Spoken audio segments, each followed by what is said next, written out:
Yeah, I hear that a lot, and That's they're a like, motivation. "Yeah, Yep. own my own gym, and then I can work out whenever I want, and just always be there." And I Yep. was like, "He's like, yeah, Travis, it must be great. You're always here. You can work out." And I was like, "I'm working. Yep. I don't get to work out during the Yeah. day. You kidding me?" I got to get people in the door. I need to sell 5 memberships there. I'm not gonna, I'm out.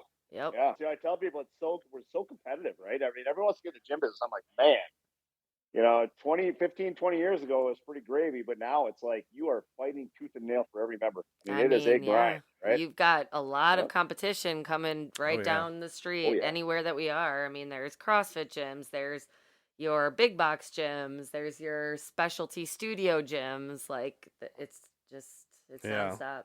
yeah. Especially now Yep. that COVID's been well, came and not went, but it's going, thankfully. Yep. That now we have a lot of virtual options that are like, what is it? Peloton has been taken over lately. There's Well, another yeah, I one. A mean, lot of not only virtual. that, it's just like we've been having a hard time finding personal trainers because everybody wants to just be like their own online coach Oh and, yeah. that kind of Totally. stuff. But they also 100%. then don't get benefits and, Yep. 401k And and guaranteed pay. Yeah. Yep. exactly. So, Yeah, so I mean, if you could speak to your younger self when you got started off, so segueing off of our hmm topic of the week of getting started and starting this all up, if you had one little piece of advice that you would jump back in time and tell your younger self as you're walking into your first club, what would you tell yourself? It'll all be okay. All those sleepless nights, man. Yeah, because it is, man. Owning your own business, right? There's times you think you're not going to make it. You go up and down, working 60, 70 hour weeks and, doing some dumb things. You know what I mean? Like, there's a lot. This is actually probably pretty close to when you guys started, Amanda. I signed leases for 3 locations without having the financing, and I couldn't get money for the third. And I'm just like, I got to start paying on the lease, right? On the space I rented. I'm like, this is gonna bankrupt me. I didn't have that type of cash flow. I mean, there's so many times where I was just panicking and stuff. You have that. And, it's just you have perseverance, and it'll all be all right. Man. But see, you and got I, you got to I was grind. none the wiser. I was just this love Mhm. struck little girl falling in love with my manager at the time, Matt. My Yeah, club Jeez. I manager. love That it. I didn't even care. I was just Yeah. going to work to flirt with him, and you were over there almost filing bankruptcy.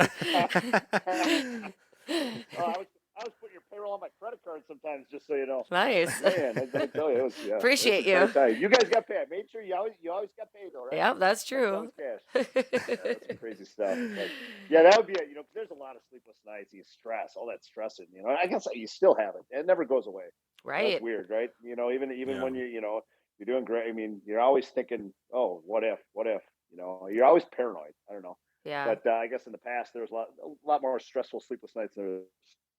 Yeah. Well, and now through the pandemic and the COVID shutdown, let's talk a little bit about that because I'm sure that was pretty Hmm. stressful. How did you guys make it through all of everything that came with that? Yeah, um, man, we basically scrubbed everything. So we went from top to bottom on the P&L, and just COVID was kind of a healthy lesson for us, right? We had grown so fast that we had never really kind of reset and analyzed everything we did.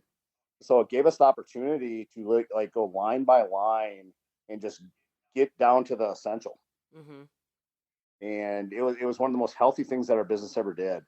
Um, yeah, so I look back as I don't want to say COVID's a blessing, right? Because it's been a terrible thing, but at the same time for our business, it's made our foundation so much stronger, and I'm kind of excited about where we're going to go now. But we literally line by line, every single item we analyzed, every single expense, negotiated every single bill we had. So it was a ton of work. Communicated with members, that was huge. We had a 24/7 response team to answer questions from members, and to be there when we were actually shut down. Yep. So just a ton of. I mean, it was a ton of work. It was different work, right? Because it's something that we've never been through and weren't planning on. I remember like a week before we shut down, we were sitting. We had someone's birthday thing. We were having a little celebration with our team, and like people are shutting down. What is that Yeah. really going to happen? Then we Hmm. shut down. We're like, God, is this going to be a week or 2 weeks? Like Yeah. 3 months later, I know. Mine and So Matt's yeah, wedding some was a crazy week and a stuff. half before everything shut down. Yeah, before the shit hit the fan. Oh Yeah. man, oh man, Yeah, we got nuts. lucky. At least And squeaked it in. yeah, You and got it everybody in, right? flew here and they didn't even nobody was thinking about it. Nobody cared.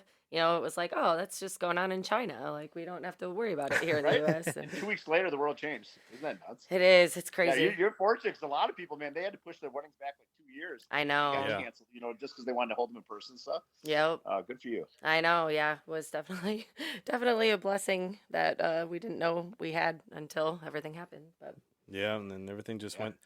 everything went belly up, and now we're just recovering. Oh, barely. I mean, with the gas prices there. What are the gas prices over there right now?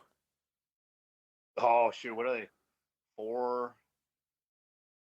I never look, but I think they're like 4.30 or something like that. Does that sound about right? Probably. Yeah. I mean, and I it's think like $4 here, and I remember Yeah. the first time it went over $2 in Texas, everybody was like I in an know. uproar. Those were the good days. Yeah, Unbelievable, right? it's Yeah. crazy. Yeah. So with all the employees and the members you've gotten to meet and talk to, I mean, you got to have some good stories on some good stories of just more like inspiration, but then also just some funny things that you've experienced that just still just ring true over the years. I mean, give us some experience with members or people in general that you've met over the years. Oh man, yeah. When it comes to the members, that's the thing. I'm not in the clubs as much anymore, but I still get, things that trickle up to me, right? Just recently we had our member. We still did, we do our local awards and everything. Hmm. We did it. We still did them this year, but also the Omicron did, so we had to cancel our party. But we still did like a member of the year. Mm-hmm. And Joan Borcher's name. She's 83. Yeah, 83 or 84 years old. She's a training client at our Cottage Grove Club, and she is just a tenacious beast. We're talking like she does not want to be treated any different than anyone. She talks about how this has literally changed her life, as in given her, and it's more that social component too, but just so inspirational. We got the whole video on her, and just so cool to see. That was a huge one. Another one that came to me recently was, I got a letter actually from a member that mailed it to our office, addressed to me. And this is what it's like, and you guys know this too, right? On just the mental aspect that we give our members. She had wrote about how she was just in a crappy relationship, and she went in. I think it was our Evansville, Edgerton. She joined one of the gyms and just started training because she was literally, she had nowhere else to go or nothing else to do. I mean, Hmm. her life was basically over. She's gonna take her life, and she walked in. You know what I mean? She just talked about how our trainers connected with her and the team, and well, first, the letter started. She started talking about how all the health things and how her cholesterol down. She got off her medication.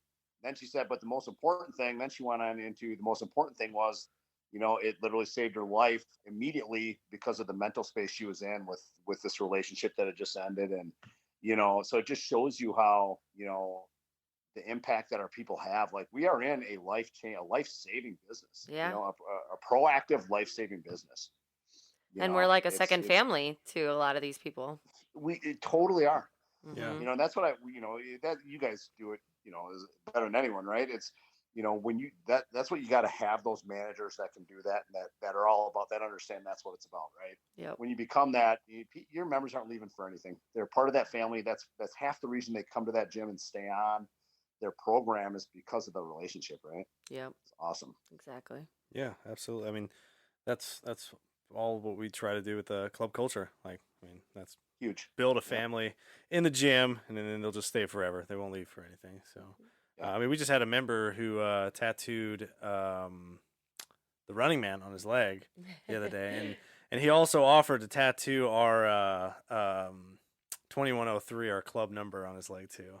So That is awesome.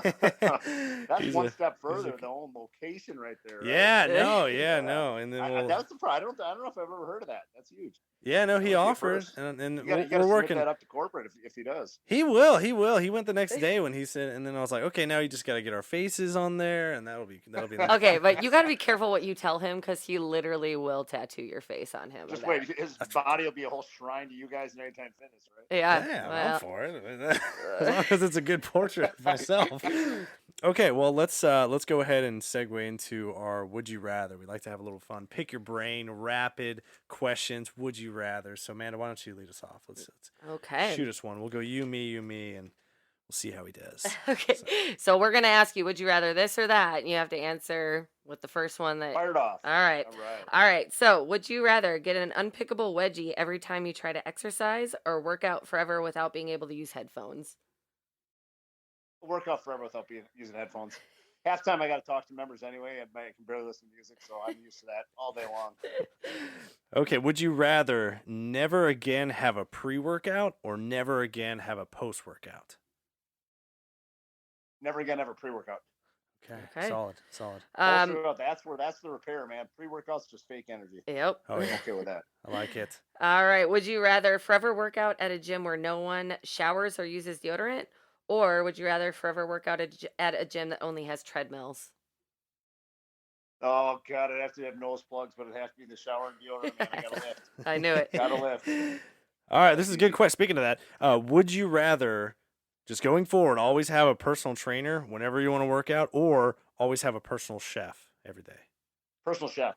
Oh, Yeah, good I choice. agree. Suck at eating. That's my Achilles heel, man. Yep. If I had my diet dialed in, I'd be on my body, not my face. I'd be on the cover of those model magazines, man. I'd be in peak shape, but I can't eat good. All right. Last one. That's one. All right. Would you rather be forced to exercise every day and use sweaty, stale gym clothes, or be forced to work out in a gym where everyone but you is taking selfies in the mirrors at all times? What was the first one? Yeah, that was a lot. Before I know, be forced to exercise every day and use sweaty gym clothes. Oh no, I'd deal with the selfie. They irate me. I could deal with it. Okay. All Do the right. selfies. Even if it was your own sweaty stinky, used I gym already clothes? chose one stinky question. You You know, I'm just gonna ask you, Andy. I'm just gonna ask you.